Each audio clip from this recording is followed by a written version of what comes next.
Good morning guys. So, sasagutin lang po natin yung tanong ng ating kapwa backyard dog research. So, okay lang ba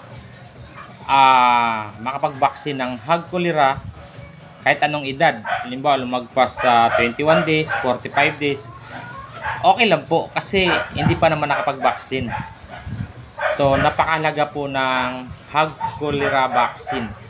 So kapag nag-inject po kayo ng hog cholera vaccine sa biik, halimbawa sa 21 days, isabay nyo na po yung inahin. So same dosage lang po, 2 ml sa biik, 2 ml din po sa inahin.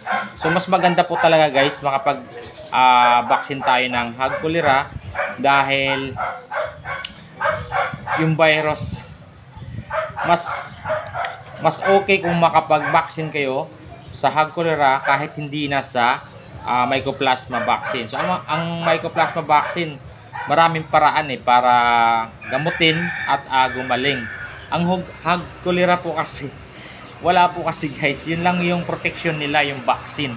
So alam nyo naman, siguro napapanood nyo sa balita sa iba't ibang lugar kapag tinamaan ng hog cholera. So as in virus po talaga siya guys, na delikado sa ating mga alaga.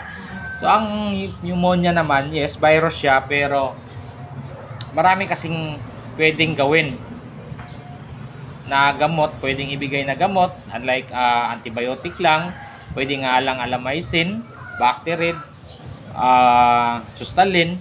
So kapag naagapan ka agad, so nagiging okay yung alaga natin. Yung iba kasi nababawasan yung alaga nila dahil pinabayaan lang.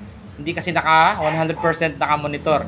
So kapag naka-monitor kayo, mapapansin nyo sa mga alaga ninyo na may something. Talagang, lalo na pag naririnig nyong umuubo, mga 10 minutes ubo, 10 minutes uubo, mga ganyan. Yun, mga sign na po yan na may plema. So kapag hindi naagapan yan, papunta po sa pneumonia yan. Ang hog cholera vaccine, once lang naman yan guys. Depende sa vaccine kasi marami namang ori ng vaccine, hindi lang naman iisa. Halimbawa yung gamit ko is, for example, ang gamit ko is Coglapest hog cholera vaccine. So medyo may pagkamahal siya guys, tapos pag binili mo walang tingi. So halimbawa kung may dalawa ka, siyempre mag-aalangan ka na bumili dahil napakamahal. Tapos hindi mo talaga nabibili ng tingi. So ang gagawin mo kapag mga ganyan, maghanap ka ng katulad natin na kapwa backyard dog research, tapos kakausapin mo na i-inject ako ng hog cholera vaccine, baka gusto mo sumabay, tapos hahatiin nyo na lang po yung para mas makakatipid. Hatiin nyo yung kung magkano yung price ng vaccine. So importante po talaga yan ngayon sa panahon. Kung meron nga lang vaccine sa ASF, why not, kahit mahal, masigurado lang natin na mas safe yung alaga natin. So sa nagtatanong naman, kapag nag-inject ba ng hog cholera vaccine, pneumonia vaccine, hindi ba maapektuhan ang kabilang backyard? So kapitbahay. So hindi siya maapektuhan guys, kasi hindi naman siya bad bacteria. Good bacteria naman yung vaccine. Yun ang pupuksa sa bad bacteria. So ang vaccine, good bacteria, pupuksain niya yung bad bacteria. Kung tatanong yung di ba mahawaan, paano mahawaan? So ganito lang po kasi yan.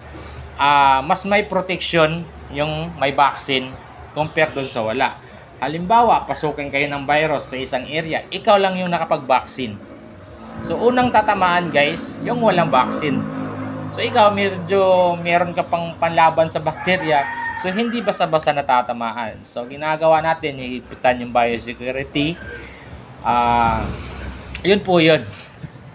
So hindi po nakakahawa, kasi makakahawa, hindi naman siya bad bacteria. Mas yan, kadalasan tanong po talaga kasi nga halimbawa na lang dito sa isang area mo, Mabuyan. So siyempre pag nag-vaccine ka, lahat yan. Kung meron mang hindi, kasi isipin mo, hindi kaya mapano yung alaga ko na hindi na baksinan. So, prod siya sa virus, guys. Siya ang unang tatamaan. Tapos, pag tinamaan yan, siyempre, magkatabi lang. So, parang may posibilidad na mahawaan din yung kahit may vaccine. So, pinakamaganda kapag sa area ninyo, sa babuyan ninyo, pag nag-vaccine kayo, lahat na.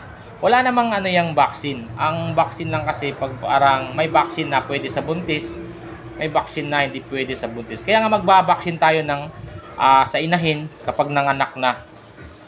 So once lang naman yan. Halimbawa, nag-vaccine ka ngayon nung nanganak yung inahin mo. So once lang yon. So uulitin uli yon pag nanganak uli. So ganun katagal. So ang tanong, hindi daw mahawaan si kapitbahay. So, mas may protection tayo kapag nag-vaccine compare doon sa walang vaccine. Ganun lang po yun, guys. Mas una silang, mas front sila sa virus, mas madali silang mahawaan compare sa atin. So, sa mga problema po kasi ng backyard is konti lang yung alaga. So, ang vaccine, maramihan.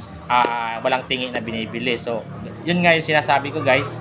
Kapag may vaccine kayo, marami naman siguro nag-aalaga ng baboy sa lugar din po ninyo, nakatulad din yun na konti lang. So mag-usap-usap kayo para tipid, mas less yung gastos kasi maghati-hati kayo sa bayad. So yun lang, guys. Sinasagot ko lang po yung karaniwang tanong kasi binabasa ko naman lahat ng comment ninyo. So nire-replyan ko yan, yung mga comment ninyo na wala pa akong ginagawang video. Pero pag meron ng ginawang video, minsan hindi ko na nire-replyan kasi nga meron na nga dyan yung video. So yung iba, medyo nire-replyan ko pa rin kahit nandyan na. So panoorin nyo lang yung mais, guys, yung mga video about sa pag-inahin, lalo na sa mga baguhan. Yung sa paggamot sa inahin na bagong panganak. So napakahalaga po niyan, guys. Maniwala kayo. Huwag kayong, meron nga ang nagsabi sa akin na 4 na beses daw yung inahin niya, never daw siya nagbigay ng gamot. 4 na beses na nanganak. So, hindi ko alam kung nagtitrip lang, nagpapansin lang. So, walang ganun, guys. Kailangan gamutin. Hindi tatagal ng 2, 3, 4 na panganganak. Yung inahin mo, walang gamot-gamot sa panganganak. Kasi ang baboy ngayon is hybrid, hindi naman native yan. So, kailangan ng gamot, lalo na sa panahon natin ngayon, parang sa hangin ata dumadaan yung virus. Kahit anong natin, nahawaan pa rin tayo ng virus. So, yun lang. Ang kinalulugi lang naman kadalasan sa ag-research is yung virus po talaga. Kasi yung pag-aalaga, lalo sa backyard, magaling tayo dyan Magaling tayo gumagawa ng paraan para sa ikakabuti sa alaga natin Yung virus lang talaga na kapag walang vaccine, wala tayong magagawa. So, yung gobyerno natin, wala pa rin. Hanggang ngayon wala pa ring vaccine sa IS. So yun lang, guys. Maraming salamat. Papalo din po ng aking main account. Iba yung upload ko dito. Yung dito sa JProx Hog Procedure, about ano lang, guys, about hog. Minsan may sinisingit akong upload about sa mga adventure ko, lalo na sa fishing. So pero ang upload ko talaga about sa mga halimbawa yung iba't ibang ng mga ko, yung pinupuntahan, yung ginagawa. So doon po talaga sa main account ko. So yun lang, guys. Salamat sa suporta and God bless po sa lahat.